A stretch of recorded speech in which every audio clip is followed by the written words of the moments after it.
I tautapatia a ahorangi Tīmoti Kāretu I te kōti teitei o te whanganui a tara I te rānei, ko wāna whakamārama mō ngā tikanga Māori me te whakahaere hui I raro I aua tikanga, I tī hae a tiara, I wero hiara e ngā roa I awa wao.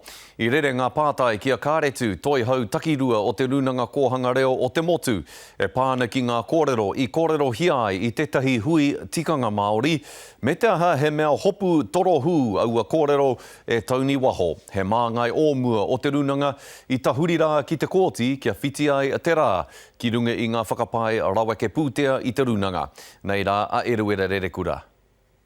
Ko ēnei a ahorangi Tīmoti Kāretu I te rānei.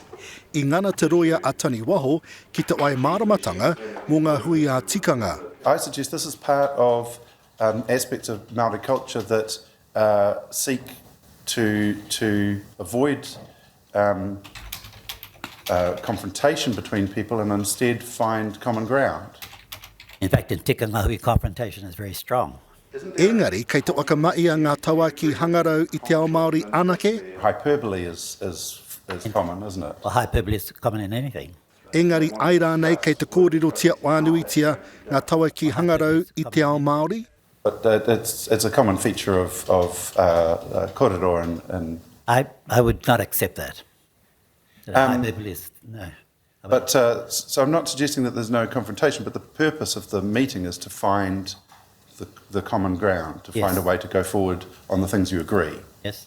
Aha koa kei tēnā iwi, ona ake tikanga, e pāne ki ngā hui a iwi, hei tā Kāretu, kei te whaake te nuinga I ngā ture o te whenua. Because I'm going to suggest to you that I will have read 1,000 minutes of hui a iwi.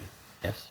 The case law is replete with them. I mean, every time there is a serious decision that a court needs a tribe to make, there's a hui a iwi. That's because they run to suit requirements of the law. Ka haere tonu te whakamātautau ki roto I te kōti matua, hei ao pōpō. Eruera Rerekura, te Karere.